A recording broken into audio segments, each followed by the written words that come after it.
നായകന്റെ പേരിൽ പോലും അടക്കിവെച്ച ഒരു ചോര തീയുണ്ടായിരുന്നു. ഇന്ന് നമ്മൾ കാണുന്ന ആ രക്ഷകനെയല്ല SN സ്വാമി ആദ്യം കടലാസിൽ വരച്ചു ചേർത്തത്. എന്നാൽ പോലീസിനെ പ്രതിക്കൂട്ടിലാക്കാൻ കഴിയില്ലെന്ന കർശന വിലക്കോടെ സെൻസർ ബോർഡ് ആ ക്ലൈമാക്സ് തടഞ്ഞുവെച്ചു. പിന്നീടങ്ങോട്ട് തിയേറ്ററുകളെ പ്രളയമാക്കി മാറ്റിയ വാമൊഴി പ്രചരണം. നമസ്കാരം.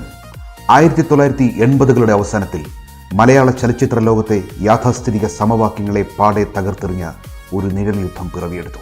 അധികാരവർഗത്തിന്റെ ഇടനാഴികകളിൽ ഭീതി വിതച്ച തീവ്രവാദവും ബുദ്ധിരാക്ഷസന്മാരുടെ ചോരയിറ്റുന്ന നീക്കങ്ങളും അതോടെ തിരശീലകളിൽ ആധിപത്യമുറപ്പിച്ചു.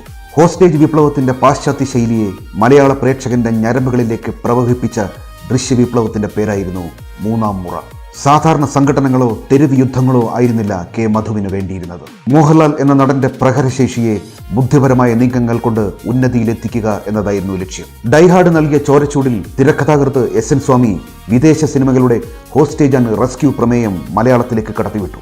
കേന്ദ്രമന്ത്രിയും കുടുംബവും മറ്റു വിനോദസഞ്ചാരികളും ഒരു കൊട്ടാരത്തിനുള്ളിൽ തടവിലാക്കപ്പെടുന്നു. ആയുധങ്ങളേന്തി ഒരു പഴയ കൊട്ടാരം പിടിച്ചെടുത്ത തീവ്രവാദ സംഘത്തിന് മുന്നിലേക്ക് ആ തടവറ തകർത്ത് ഇറങ്ങിച്ചെല്ലുന്ന ഒരു കമാൻഡോ ഓപ്പറേഷൻ. ഈ പാശ്ചാത്യ വ്യാകരണത്തെ കേരളത്തിന്റെ രാഷ്ട്രീയ പോലീസ് യാഥാർത്ഥ്യങ്ങളുമായി കൂട്ടിച്ചേർക്കുകയായിരുന്നു SN സ്വാമി.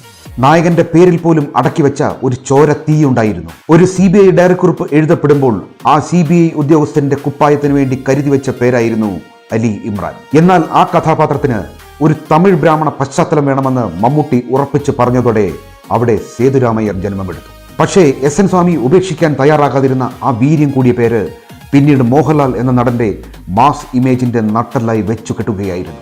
ഇന്ന് നമ്മൾ കാണുന്ന ആ രക്ഷകനെയല്ല SN സ്വാമി ആദ്യം കടലാസിൽ വരച്ചു ചേർത്തത്. വ്യവസ്ഥിതിയുടെ അനീതിയിൽ പുറന്തള്ളപ്പെട്ട നിയമപാലകരോടും പോലീസ് ഡിപ്പാർട്ട്മെന്റിനോടും അടങ്ങാത്ത നിശബ്ദ പകയോടെ നിൽക്കുന്ന ഒരു വിമതനായിരുന്നു യഥാർത്ഥ അലി ഇമ്രാൻ. സിസ്റ്റത്തിന്റെ അനാസ്ഥയ്ക്ക് നേരെ ഉയരുന്ന കൊടുങ്കാറ്റായിരുന്നു ഒറിജിനൽ ക്ലൈമാക്സ്. എന്നാൽ പോലീസിനെ പ്രതിക്കൂട്ടിലാക്കാൻ കഴിയില്ലെന്ന കർശന വിലക്കോടെ സെൻസർ ബോർഡ് ആ ക്ലൈമാക്സ് തടഞ്ഞുവെച്ചു. ഇതോടെ ഉള്ളിലെ കനലെരിയുമ്പോഴും അതേ വ്യവസ്ഥിതിയെ കാത്തുരക്ഷിക്കുന്ന രക്ഷകനായി അലി ഇമ്രാനെ മാറ്റിയെഴുതാൻ SN സ്വാമി നിർബന്ധിതനായി.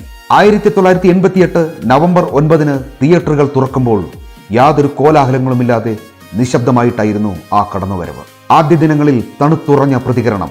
എന്നാൽ സ്ക്രീനിൽ മോഹൻലാലിന്റെ അലി ഇമ്രാനും ലാലു അലക്സിന്റെ ചാൾസ് എന്ന കൊടും വില്ലനും തമ്മിൽ കത്തിക്കയറിയ നിഴൽ യുദ്ധം പ്രേക്ഷകന്റെ നാഡീമിടിപ്പിൽ തീപിടിപ്പിച്ചു. പിന്നീടങ്ങോട്ട് തിയേറ്ററുകളെ പ്രളയമാക്കി മാറ്റിയ വാമൊഴി പ്രചരണം. ബോക്സ് ഓഫീസ് തരംഗം തീർത്ത് ഏറ്റവും വലിയ വേട്ടക്കാരനായി മൂന്നാം മുറ മാറി.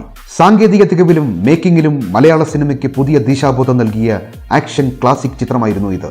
കെ മധു SN സ്വാമി കൂട്ടുകെട്ടിന്റെ 131 മിനിറ്റുകളുള്ള സൂപ്പർ ഹിറ്റ് ആക്ഷൻ ക്ലാസിക് ചിത്രം മൂന്നാം മുറ.